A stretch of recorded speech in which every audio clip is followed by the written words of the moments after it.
Hello friends, स्वागत है आपका हमारे यूट्यूब चैनल चित्रकला क्लासेस में। तो दोस्तों, आज हम आपके लिए नया और महत्वपूर्ण प्रश्नोत्तर लेकर आए हैं। ये प्रश्नोत्तर आपके ग्राफिक से संबंधित है। तो दोस्तों, वीडियो शुरू करने से पहले अगर आपने हमारे चैनल चित्रकला क्लासेस को लाइक और सब्सक्राइब नहीं किया है तो इसे ज़रूर करें। नीचे दिए गए बेल आइकन को प्रेस करें जिससे आपको हमारे वीडियो के नए अपडेट्स मिल सकें। और दोस्तों, साथ ही आज आप सभी को शिक्षक दिवस की हार्दिक शुभकामनाएं। तो चलिए दोस्तों, वीडियो शुरू करते हैं। पहला प्रश्न, हवा से चलने वाले यंत्र को किस नाम से जानते हैं? आपके ऑप्शन है पहला ग्लू गन, दूसरा स्प्रे गन, तीसरा गन या चौथा ड्रिल गन। तो इसका उत्तर होगा दूसरा स्प्रे गन। हवा से चलने वाले यंत्र को स्प्रे गन के नाम से जानते हैं। अगला प्रश्न, स्प्रे गन को और किस नाम से जानते हैं? आपके ऑप्शन है पहला फुहार रंजित्र या एयर ब्रश, दूसरा रंजित, तीसरा ग्लूगन या चौथा ब्लोअर। तो इसका उत्तर होगा पहला फुहार रंजित। स्प्रे गन को फुहार रंजित नाम से जानते हैं। अगला प्रश्न, स्प्रे गन का आविष्कार कब और किसने किया? तो आपके ऑप्शन है पहला 1880 में टॉलबर्ट ने, दूसरा 1888 में गेट्स ने, तीसरा 1870 में रोजा ने, चौथा 1893 में चार्ल्स बॉड्रिक ने। तो इसका उत्तर होगा चौथा 1893 चार्ल्स बॉड्रिक ने स्प्रे गन का आविष्कार किया था। अगला प्रश्न, स्प्रे गन का आविष्कार कहाँ हुआ? आपके ऑप्शन है पहला अमेरिका, दूसरा अफ्रीका, तीसरा रोम या चौथा इटली। तो इसका उत्तर होगा पहला अमेरिका। स्प्रे गन का आविष्कार अमेरिका में हुआ था। अगला प्रश्न, किसने चित्रों को एक प्रतीक के रूप में प्रयोग करना प्रारंभ किया? तो आपके ऑप्शन है पहला मिस्र के निवासियों ने, दूसरा सुमेर के निवासियों ने, तीसरा चीन के निवासियों ने, चौथा सिंधु के निवासियों ने। तो इसका उत्तर होगा दूसरा सुमेर के निवासियों ने चित्रों को प्रतीक के रूप में प्रयोग करना प्रारंभ किया। अगला प्रश्न, चित्रात्मक लिपि को और क्या कहते हैं? आपके ऑप्शन है पहला पिक्टोग्राफ, दूसरा ओलियोग्राफ, तीसरा लिथोग्राफ या चौथा ग्राफ। तो इसका उत्तर होगा पहला पिक्टोग्राफ। चित्रात्मक लिपि को पिक्टोग्राफ कहते हैं।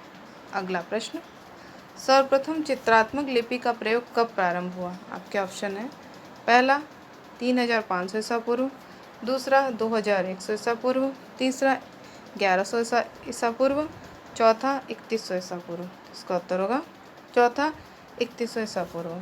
सर्वप्रथम चित्रात्मक लिपि का प्रयोग 3100 ईसा पूर्व प्रारंभ हुआ था। अगला प्रश्न, कील की तरह दिखाई देने वाले चिन्ह को क्या कहा गया? आपके ऑप्शन है पहला पिक्टोग्राफ, दूसरा कीलाक्षर लिपि, तीसरा ध्वन्यात्मक लिपि या चौथा लघु लिपि। तो इसका उत्तर होगा दूसरा कीलाक्षर लिपि। कील की तरह दिखने वाले चिन्ह को कीलाक्षर लिपि कहा गया। अगला प्रश्न, सुमेर के शासक हम्मुराबी के प्रसिद्ध शिलालेख किस लिपि में हैं? तो आपके ऑप्शन है पहला बेबीलोनिया कीलाक्षर में, दूसरा मिस्र कीलाक्षर में, तीसरा पिक्टोग्राफ में या चौथा ध्वन्यात्मक लिपि में। तो आपका उत्तर होगा पहला बेबीलोनिया कीलाक्षर में। सुमेर के शासक हम्मुराबी के प्रसिद्ध शिलालेख इसी लिपि में है। अगला प्रश्न, हम्मुराबी कहाँ का शासक था? तो आपके ऑप्शन है पहला मिस्र, दूसरा एथेंस, तीसरा सुमेर या चौथा लोथल। तो इसका उत्तर होगा तीसरा सुमेर। हम्मुराबी सुमेर का शासक था। अगला प्रश्न, सुमेर की राजधानी थी? आपके ऑप्शन है पहला मेसोपोटामिया, दूसरा बेबीलोन, तीसरा मिस्र या चौथा सिंध। तो इसका उत्तर होगा दूसरा बेबीलोन। सुमेर की राजधानी थी बेबीलोन। अगला प्रश्न, हम्मुराबी का प्रसिद्ध शिलालेख क्या है? आपके ऑप्शन है पहला है विधि संहिता, दूसरा है काव्य, तीसरा है बुक ऑफ डेड या चौथा है दंड संहिता। तो इसका उत्तर होगा पहला विधि संहिता। हम्मुराबी का प्रसिद्ध शिलालेख है विधि संहिता। अगला प्रश्न, वर्तमान में कहाँ पर चित्रात्मक लिपि का प्रयोग हो रहा है? तो आपके ऑप्शन है पहला अफ्रीका, दूसरा भारत, तीसरा चीन और जापान, चौथा अमेरिका। तो इसका उत्तर होगा वर्तमान में चित्रात्मक लिपि का चीन और जापान में हुआ। वर्तमान में चित्रात्मक लिपि का प्रयोग चीन और जापान में हो रहा है। अगला प्रश्न, मिस्र में लिपि का आरंभिक काल कब माना गया है? तो आपके ऑप्शन है, पहला 3400 ईसा पूर्व, दूसरा 3500 ईसा पूर्व, तीसरा 3600 ईसा पूर्व या चौथा 3300 ईसा पूर्व। तो इसका उत्तर होगा दूसरा 3500 ईसा पूर्व। अगला प्रश्न, मेसोपोटामिया के अलावा और कहाँ पर लिपि का जन्म चित्रों से हुआ है? आपके ऑप्शन है, पहला जापान, दूसरा कोरिया, तीसरा मिस्र या चौथा यूनान। इसका उत्तर होगा तीसरा मिस्र। मेसोपोटामिया के अलावा लिपि का जन्म मिस्र में हुआ है। अगला प्रश्न, मिस्र के चित्रलिपि को और किस नाम से जानते हैं? आपके ऑप्शन है, पहला बुक ऑफ डेट, दूसरा पवित्र चित्रलिपि हीरोग्लिफ्स, तीसरा पिक्टोग्राफ या चौथा देवनागरी लिपि। तो इसका उत्तर होगा दूसरा पवित्र लिपि यानी कि पवित्र चित्रलिपि यानी कि हीरोग्लिफ्स। अगला प्रश्न, मिस्र की लिपि का दूसरा रूप क्या है? आपके ऑप्शन है, पहला घसीट पुरोहित लिपि, दूसरा पुरोहित लिपि, तीसरा किलाक्षर लिपि, चौथा देवनागरी लिपि। तो इसका उत्तर होगा पहला घसीट पुरोहित लिपि। मिस्र की लिपि का दूसरा रूप है घसीट पुरोहित लिपि।